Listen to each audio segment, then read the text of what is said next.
Test 1, Section 1. A woman wants to find out about a paragliding course. Listen to the conversation between the woman and the man and answer the questions. First, you have some time to look at questions 1 to 7.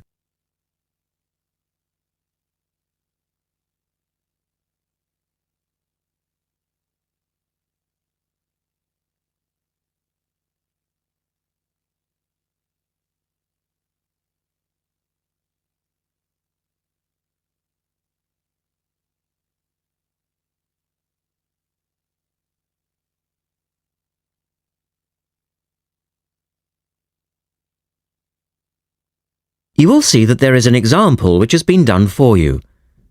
On this occasion only, the conversation relating to this will be played twice.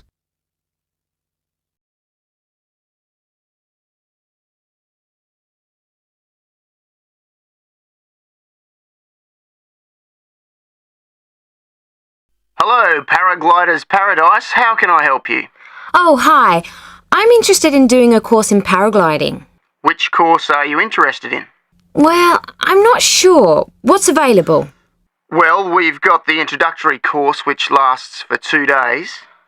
Okay. Or there's the 4-day beginner's course, which is what most people do first. I'd tend to recommend that one.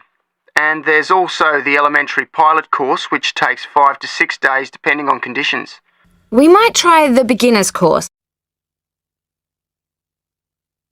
The woman says they would like to try the beginner's course. So the answer is B, the 4-day beginner's course. Now we shall begin. You should answer the questions as you listen because you will not hear the recording a second time. Listen carefully and answer questions 1 to 7.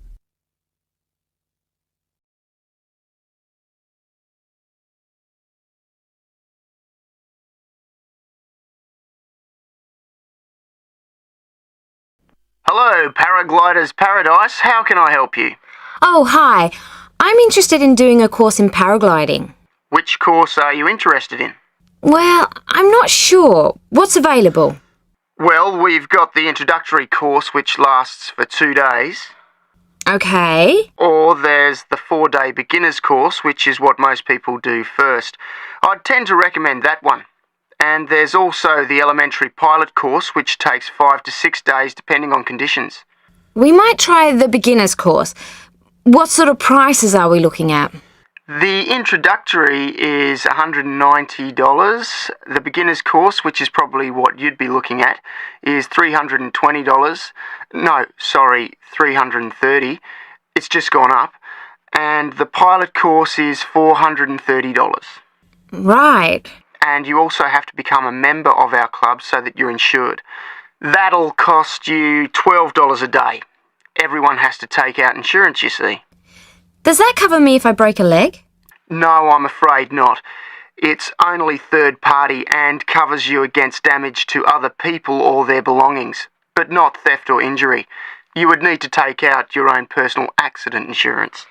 I see. And what's the best way to get to your place? By public transport, or could we come by bike? We're pretty keen cyclists. It's difficult by public transport, though there is a bus from Newcastle. Most people get here by car, though, 'cause we're a little off the beaten track. But you could ride here, okay? I'll send you a map. Just let me take down a few details. What's your name? Maria Gentle. And your address, Maria? Well, I'm a student staying with a family in Newcastle. So it's care of... Care of Mr. and Mrs. McDonald. Like the hamburgers? Yes, exactly. McDonald. The post office box address is probably best. It's P.O. Box 676, Newcastle. Is there a fax number there? Because I could fax you the information. Yes, actually there is.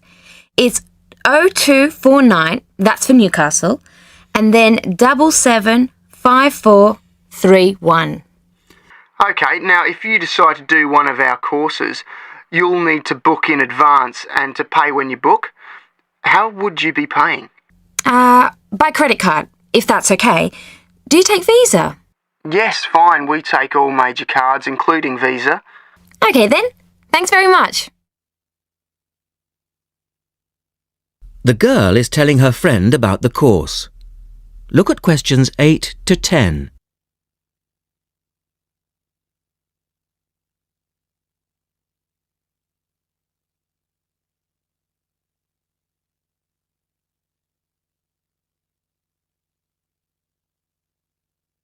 Now listen to their conversation and answer questions 8 to 10. Hi, Pauline. Hi, Maria. What's that you're reading? Just some information from a paragliding school. It looks really good fun. Do you fancy a go at paragliding? Sure. Do you have to buy lots of equipment and stuff? Not really. The school provides the equipment, but we'd have to take a few things along. Such as? Well, it says here, clothes, wear stout boots, so no sneakers or sandals, I suppose, and clothes suitable for an active day in the hills. Preferably a long-sleeve t-shirt. That's probably in case you land in the stinging nettles. It also says we should bring a packed lunch. We do not recommend soft drinks or flasks of coffee. Water is really the best thing to drink. We need to bring suntan lotion and something to protect your head from the sun. Okay, that sounds reasonable. And where would we stay? Well, look, they seem to operate a campsite too, because it says here that it's only $10 a day to pitch a tent. That'd be fine, wouldn't it? And that way we'd save quite a bit, because even a cheap hotel would cost money. Or perhaps we could stay in a bed and breakfast nearby. It gives a couple of names here we could ring. I think I might prefer that. Hotels and youth hostels would all be miles away from the farm, and I don't fancy a caravan. No, I agree. But let's take a tent and pray for good weather. Okay, let's do it. What about next weekend? No, I can't. I'm going on a geography field trip. And then it's the weekend before the exams, and I really do need to study. Okay then, let's make it the one after the exams. Fine, we'll need a break by then. Can you ring and let me know if you can find out some... That is the end of section 1. You now have half a minute to check your answers.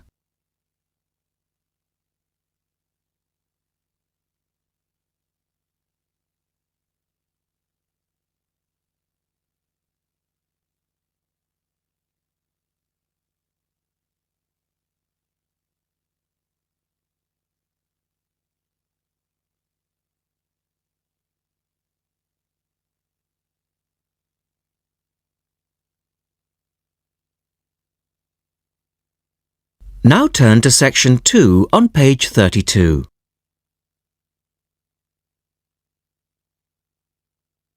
Test 1, section 2. You will hear a reporter talking on the radio about old racing cars. First, look at questions 11 to 16.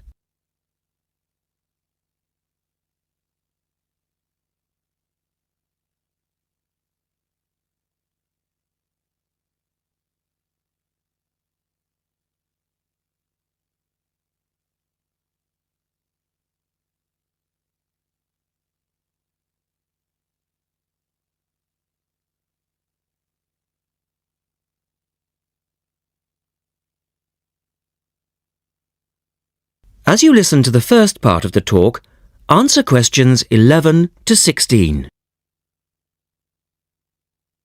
The Goodwood Museum is currently celebrating some of the most extravagant types of car design in its Festival of Speed. Here's our reporter, Vincent Freed, who's on site to tell us about some of the cars on display. Well, here I am, standing in front of one of the most prestigious cars ever built, the Duesenberg. A fantastically expensive, luxurious car built in the early part of the 20th century and bearing all the glamorous qualities of the Jazz Age. How many were there? Well, only 473 Duesenberg J-types were ever built, and the model here is one of the rarest. Each had a short 125-inch chassis or framework, and the body was always in the form of an open two-seater. The technology behind the car's 6.9-litre engine was extraordinary. It featured capsules of mercury in the engines to absorb vibration and provide an incredibly smooth ride. In fact, these cars offered unparalleled performance. In an age when 160 kilometers per hour was considered very fast, the Duesenberg promised a top speed of 180 kilometers per hour and could do 140 kilometers per hour in second gear. Duesenberg, who designed the car, sold it as a frame and engine. This was typical of the age again, and many prestige manufacturers such as Rolls-Royce did exactly the same. Owners able to afford the hefty $9,000 price tag for the basic car would then commission a coachwork company to build a body tailored to their own individual requirements. The Duesenberg's great attraction for the driver was its instrument panel, which offered all the usual features but also several others, including a stopwatch. It was the Duesenberg's technology that lay behind its success as a racing car, and they dominated the American racing scene in the 1920s, winning the Indianapolis Grand Prix in 1924, 25 and 27. Now look at questions 17 to 20.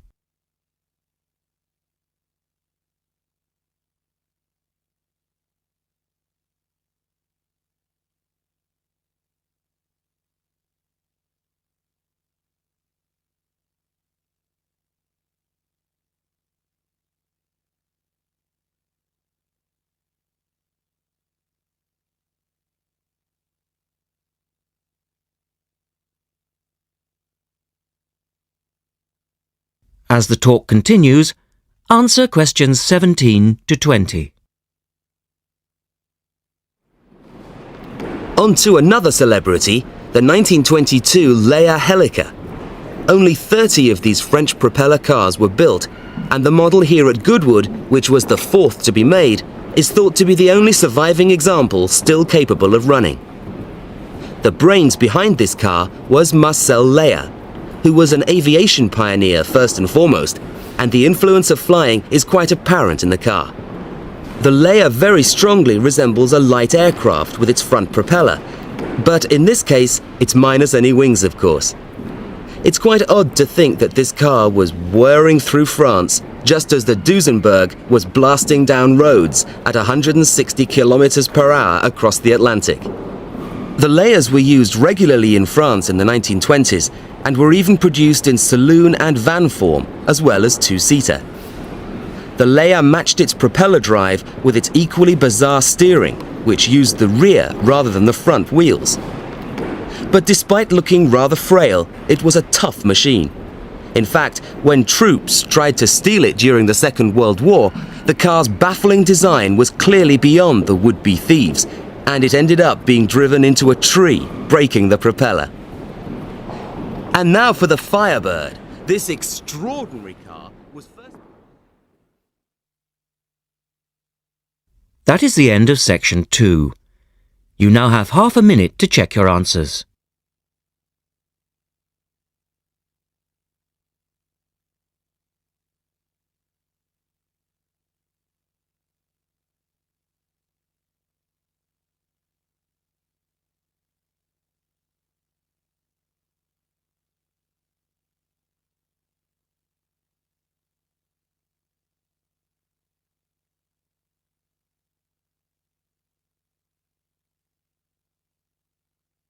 Now turn to section 3 on page 33.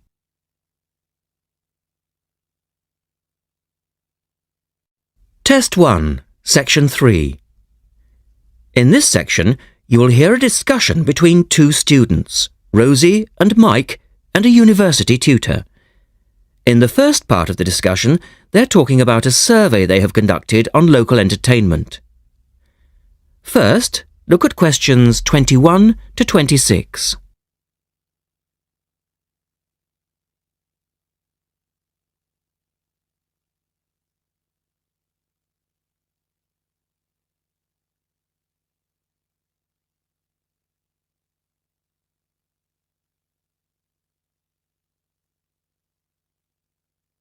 Now listen to the first part of the discussion and answer questions 21 to 26. Good morning, everyone. Well, I think we can start straight away by getting Rosie and Mike to do their presentation. Would you like to start, Rosie? Yes. Well, we've done a survey on local entertainment. Basically, we tried to find out how students feel about the entertainment in the town and how much they use it. Yes, so we've called our project Out and About. Yes, that's a good title. Out and About. We wanted to find out how well students use the entertainment facilities in town, whether they get to see the latest plays, films, that kind of thing. Now, we have our own facilities on campus, of course. Oh, yes.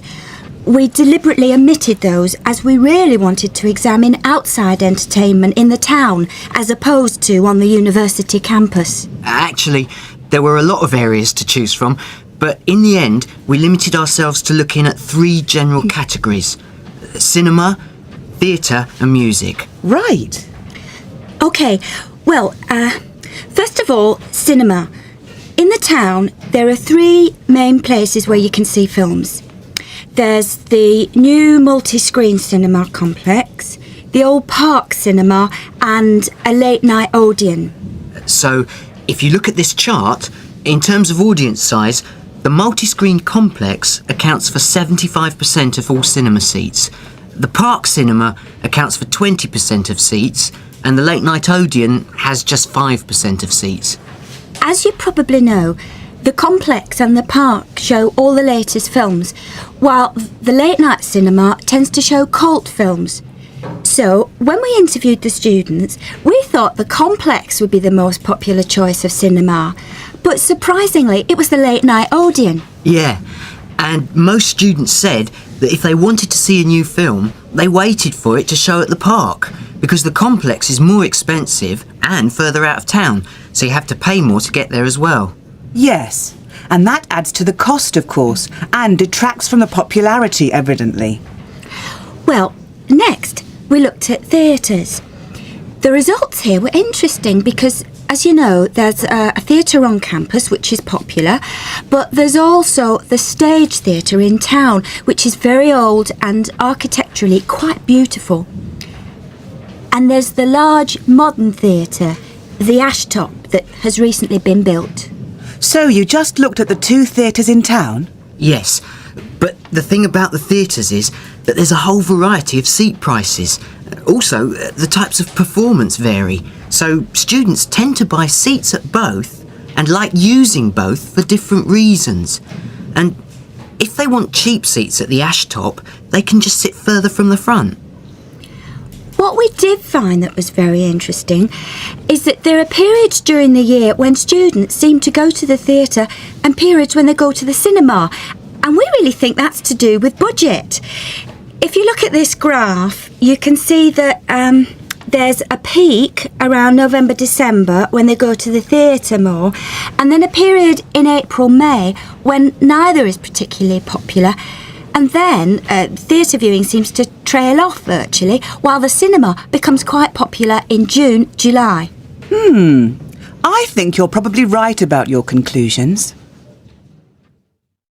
In the second part of the discussion, Rosie and Mike talk about different music clubs. Look at questions 27 to 30 first.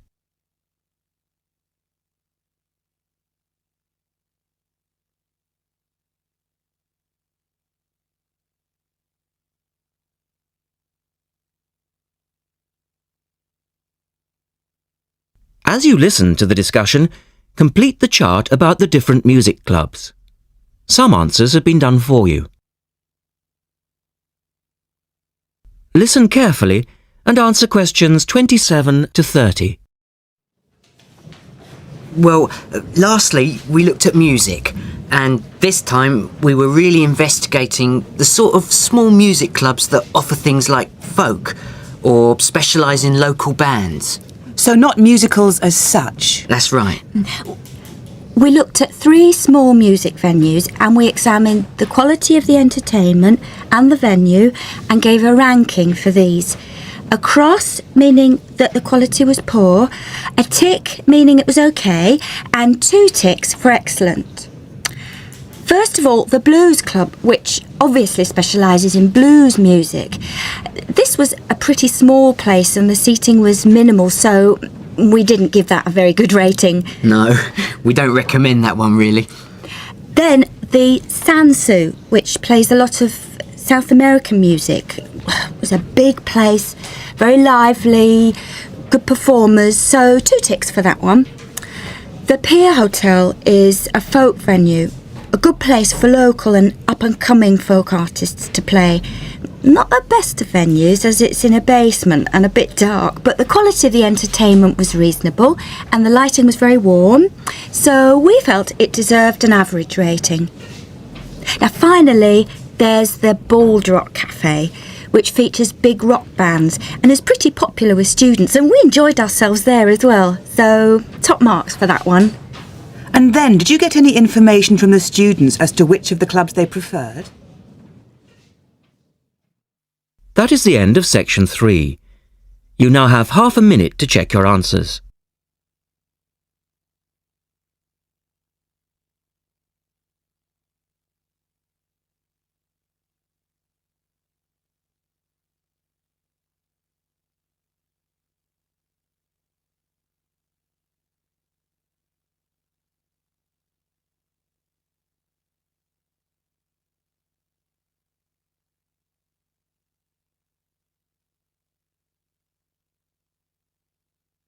Now turn to section 4 on page 35.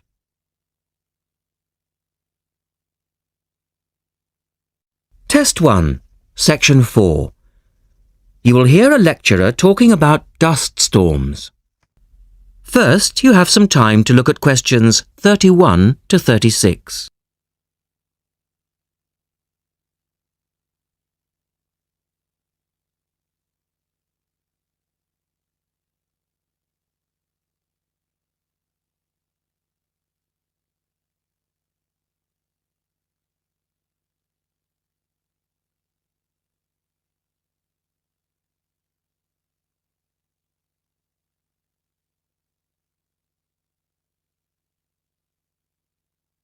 Now listen carefully and answer questions 31 to 36. In the last lecture, we looked at the adverse effects of desert dust on global climate. Today, we're going to examine more closely what causes dust storms and what other effects they can have. As you know, dust storms have always been a feature of desert climates, but what we want to focus on today is the extent to which human activity is causing them. And it's this trend that I want to look at, because it has wide-ranging implications. So, what are these human activities? Well, there are 2 main types that affect the wind erosion process, and thus the frequency of dust storms. There are activities that break up naturally wind-resistant surfaces, such as off-road vehicle use and construction. And there are those that remove protective vegetation cover from soils, for example, mainly farming and drainage. In many cases, the 2 effects occur simultaneously, which adds to the problem. Let's look at some real examples and see what I'm talking about. Perhaps the best-known example of agricultural impact on desert dust is the creation of the USA's Dust Bowl in the 1930s. The dramatic rise in the number of dust storms during the latter part of that decade was the result of farmers mismanaging their land. In fact, choking dust storms became so commonplace that the decade became known as the Dirty 30s. Researchers observed a similar but more prolonged increase in dustiness in West Africa between the 1960s and the 1980s, when the frequency of the storms rose to 80 a year, and the dust was so thick that visibility was reduced to 1,000 meters. This was a hazard to pilots and road users. In places like Arizona, the most dangerous dust clouds are those generated by dry thunderstorms. Here, this type of storm is so common that the problem inspired officials to develop an alert system to warn people of oncoming thunderstorms. When this dust is deposited, it causes all sorts of problems for machine operators. It can penetrate the smallest nooks and crannies and play havoc with the way things operate, because most of the dust is made up of quartz, which is very hard. Another example. The concentration of dust originating from the Sahara has risen steadily since the mid-1960s. This increase in wind erosion has coincided with a prolonged drought, which has gripped the Sahara's southern fringe. Drought is commonly associated with an increase in dust-raising activity, but it's actually caused by low rainfall, which results in vegetation dying off. In the second part, the speaker talks about the drying up of the Aral Sea. Look at questions 37 to 40 and complete the flowchart. One of the foremost examples of modern human-induced environmental degradation is the drying up of the Aral Sea in Central Asia. Its ecological demise dates from the 1950s, when intensive irrigation began in the then Central Asian republics of the USSR. This produced a dramatic decline in the volume of water entering the sea from its two major tributaries. In 1960, the Aral Sea was the fourth largest lake in the world, but since that time it has lost 2/3 of its volume. Its surface area has halved, and its water level has dropped by more than 216 metres. A knock-on effect of this ecological disaster has been the release of significant new sources of wind-blown material as the water level has dropped. And the problems don't stop there. The salinity of the lake has increased so that it is now virtually the same as seawater. This means that the material that is blown from the dry bed of the Aral Sea is highly saline. Scientists believe it is adversely affecting crops around the sea because salts are toxic to plants. This shows that dust storms have numerous consequences beyond their effects on climate, both for the workings of environmental systems and for people living in drylands. That is the end of section 4. You now have half a minute to check your answers.